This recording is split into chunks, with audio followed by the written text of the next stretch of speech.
আজি আমি চাম ফান্ডামেন্টাল ডিউটিজ। ফান্ডামেন্টাল ডিউটিজ নো কি? ফান্ডামেন্টাল ডিউটিজ আছে 51A, আৰ্টিকল 51A আছে fundamental duties.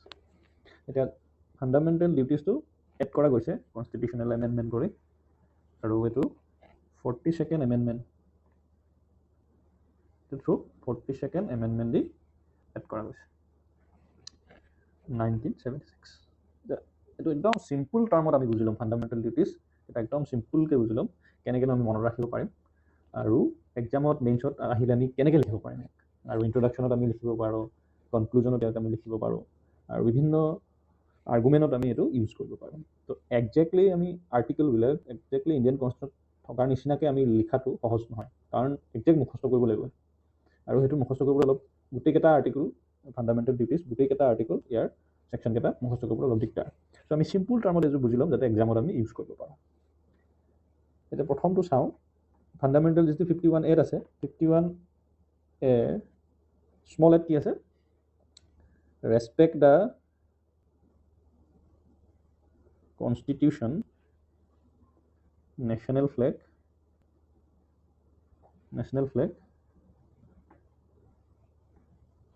And national anthem. তিনিটা বস্তু আছে ইয়াত। ৰেচপেক্টটো এটা ৱৰ্ড, কি ৱৰ্ড পালোঁ, তিনিটা কথা কৈছে। ৰেচপেক্ট কাৰ কাৰ? Respect the constitution, national flag আৰু নেশ্যনেল এন্থেম। বিত কৈছে follow the ideals of the freedom struggle. Ideals of the freedom struggle, এইটো মনত ৰাখিলে হ'ল, আৰু কিটো ফলো। চিত কৈছে protect the unity and integrity of India. এইটো ইউজ কৰি থকা term, unity and integrity of India, এইটো প্ৰটেক্ট। ডিটো কৈছে defend the country and serve when required. ইটো কৈছে প্ৰমোট, ইয়াত আছে defend the country and serve when required, এইটো কিটো ইয়াত আমি ডিফেণ্ড। প্ৰমোটত কি আহিব? Promote harmony and brotherhood. Promote harmony and brotherhood. তাৰপিছত কৈছে ৰেচপেক্ট ওমেন। এইটো দুটা কি পাইছোঁ ইয়াত? প্ৰমোট হাৰমনি এণ্ড ব্ৰাদাৰহুড আৰু ৰেচপেক্ট ওমেন। আৰু ৰেচপেক্ট এটা আগতো পাইছোঁ, respect the constitution, national flag and national anthem. তাৰপাছত ইয়াতে আহিলে প্ৰিজাৰ্ভ। প্ৰিজাৰ্ভ কি কৈছে? Preserve India's culture and heritage. Preserve India's culture and heritage. যিত আহিলে প্ৰটেক্ট। প্ৰটেক্টত কি আহিব? প্ৰটেক্টত the environment and show compassion to living beings. Living বিংছত প্ৰটেক্ট কৰিব কৈছে। এইটো কিটো? আগৰটো কিটো? এফটো preserve India's culture and heritage, যিটো হ'ব protect the environment, show' compassion to living beings. আৰু এইচত আহিলে ডেভেলপ। ডেভেলপ বুলি ক'লেই আমি মনত আহিব develop scientific temper. Develop scientific temper and হিউমেনিজম।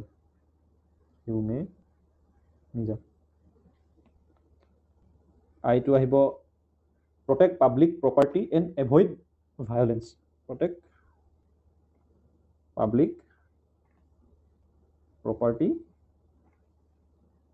and avoid violence. এতিয়া ইয়াত avoid আহিলে আৰু protect। এতিয়া protect ইয়াত আগতো এটা পাইছোঁ আমি, protect the unity and integrity of India.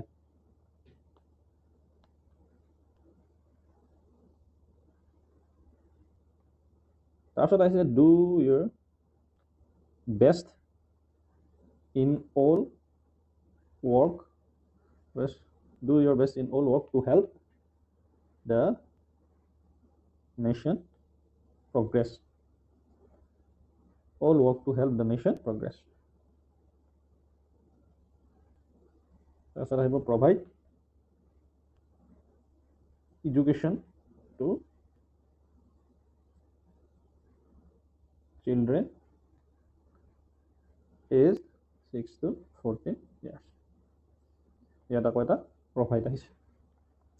এতিয়া এইকেইটা পালোঁ আমি ফাণ্ডামেণ্টেল ডিউটিজ। আমি এইটো এতিয়া এনেকৈ মনত ৰাখিলে হ'ল। ৰেচপেক্টৰ লগত আহিব the constitution, national flag and national anthem. The constitution, national flag আৰু নেশ্যনেল এন্থেম। ৰেচপেক্টত কি আহিব? দ্য কনষ্টিটিউশ্যন, নেশ্যনেল ফ্লেগ আৰু নেশ্যনেল এন্থেম 51A। আৰু 51A স্মল ভিতে কি আহিব? Follow the ideals of the freedom of struggle.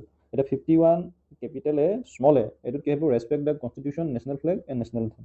Respect the constitution, national flag and national anthem. Respect কৰিব কৈছে কনষ্টিটিউশ্যন, নেশ্যনেল ফ্লেগ আৰু নেশ্যনেল এন্থেম। ৰেচপেক্ট, তাৰপিছত আহিলে ফলোত আহিলে follow the ideals of freedom struggle. তাৰপিছত প্ৰটেক্টত আহিলে the unity and integrity of India. তাৰপিছত defend the country and serve when required. প্ৰমোটত আহিলে promote harmony and brotherhood, respect women. তাৰপিছত প্ৰিজাৰ্ভত আহিছে ইণ্ডিয়াছ কালচাৰ এণ্ড হেৰিটেজ। প্ৰিজাৰ্ভত কৈছে ইণ্ডিয়াছ কালচাৰ এণ্ড হেৰিটেজ। প্ৰটেক্টত আহিছে the environment and show' compassion. এইটো শ্ব'টো আৰু এটা show' compassion to living beings. এতিয়া প্ৰটেক্ট ইয়াত আৰু এটা আছে আগত, এইটো আৰু এইটো এটা আছে, দুটা আছে। এটা প্ৰটেক্ট হ'ল protect the unity and integrity, আৰু এটা প্ৰটেক্ট হ'ল the environment and show' compassion to the beings. আৰু develop scientific temper, thinking and humanism.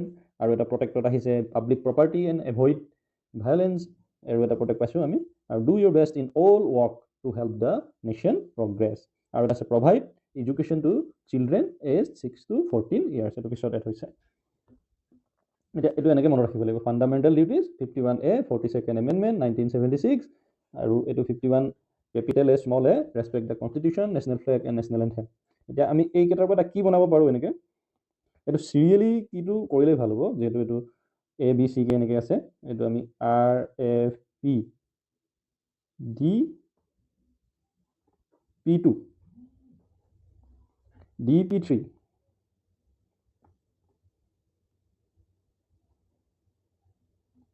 আৰু DP, এইটো ডেভেলপ চাইণ্টিফিক টেম্পাৰ, আৰু এইটো P2 protect public property and avoid violence. আৰু এইটোত কি আছে? P3টোত প্ৰিজাৰ্ভ, প্ৰটেক্ট, প্ৰিজাৰ্ভ, প্ৰটেক্ট।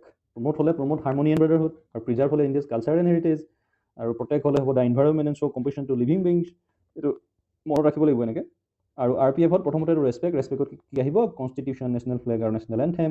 আৰু ফলোত কি আহিব? ফলো হ'ব the ideals of the freedom struggle.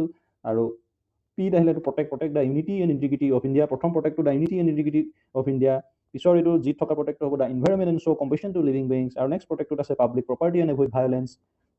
এনেকৈ এইটো মনত ৰাখিব। RFP, DP3 আৰু DP।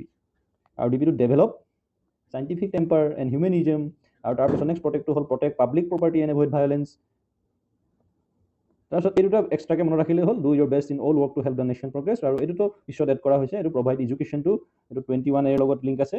এইটো provide education to children age 16 to 14 years। এতিয়া এইটো এনেকৈ মনত ৰাখিলে হ'ল। এতিয়া আকৌ এবাৰ আমি চাওঁ RFP DP3 DP। এতিয়া RFPত আহিব respect the constitution, national flag and national anthem. Respect. F to follow the ideals of the freedom struggle. আৰু P, protect the unity and integrity of India. তাৰপিছত DP3D, defend the country and serve when required. আৰু P তিনিটা আছে। P, promote harmony and brotherhood আৰু respect women. আৰু প্ৰিজাৰ্ভত আহিলে India's culture and heritage. তাৰপিছত প্ৰটেক্টত আহিব the environment and show' compassion to living beings. আৰু DPত আহিব develop scientific thinking and humanism. আৰু প্ৰটেক্টত আহিব public property and avoid violence. আৰু জেড আহিছে do your best in all work to help the nation progress. আৰু কেত আহিব provide education to children age 16 to 14 years। এইটো এনেকৈ মনত ৰাখিলে হ'ল। আমি এতিয়া ইউজ ক'ত কৰিব পাৰিম এইটো? যদি আমি ফ্ৰীডম ষ্ট্ৰাগলৰ কথা লিখিব পাৰোঁ, তেতিয়া আমি লিখিব পাৰোঁ যে আমি 51A বিত লিখা আছে যে follow the ideals of the freedom struggle বুলি। আৰু ইউনিটি ইণ্টিগ্ৰিটিৰ কথা যদি সোধে, তেতিয়া আমি এইটো লিখিব পাৰোঁ 51AC। এনেকৈ আমি চবতে ইউজ কৰিব পাৰোঁ। যদি ইণ্ডিয়াছ কালচাৰ এণ্ড হেৰিটেজৰ বিষয়ে কুৱেশ্যন আহে, তেতিয়া আমি প্ৰিজাৰ্ভেশ্যনৰ ওপৰত যদি আহে, তেতিয়া আমি ইয়াতো লিখিব পাৰোঁ যে 51AFত কোৱা হৈছে যে আমি প্ৰিজাৰ্ভ কৰিব লাগে ইণ্ডিয়াছ কালচাৰ এণ্ড হেৰিটেজ। আৰু ইনভাইৰনমেণ্টৰ ৰিলেটেড যদি আহে কুৱেশ্যন, তেতিয়া আমি তাতো ইয়াত লিখিব পাৰোঁ 51AG। এইটো মুঠৰ ওপৰত ক'ব গ'লে ফাণ্ডামেণ্টেল ডিউটিজটো গোটেইকেইটা মনত ৰখাই ভাল, যাতে আমি এইটো ব্যৱহাৰ কৰিব পাৰোঁ এনচাৰ ৰাইটিঙত। Thank U.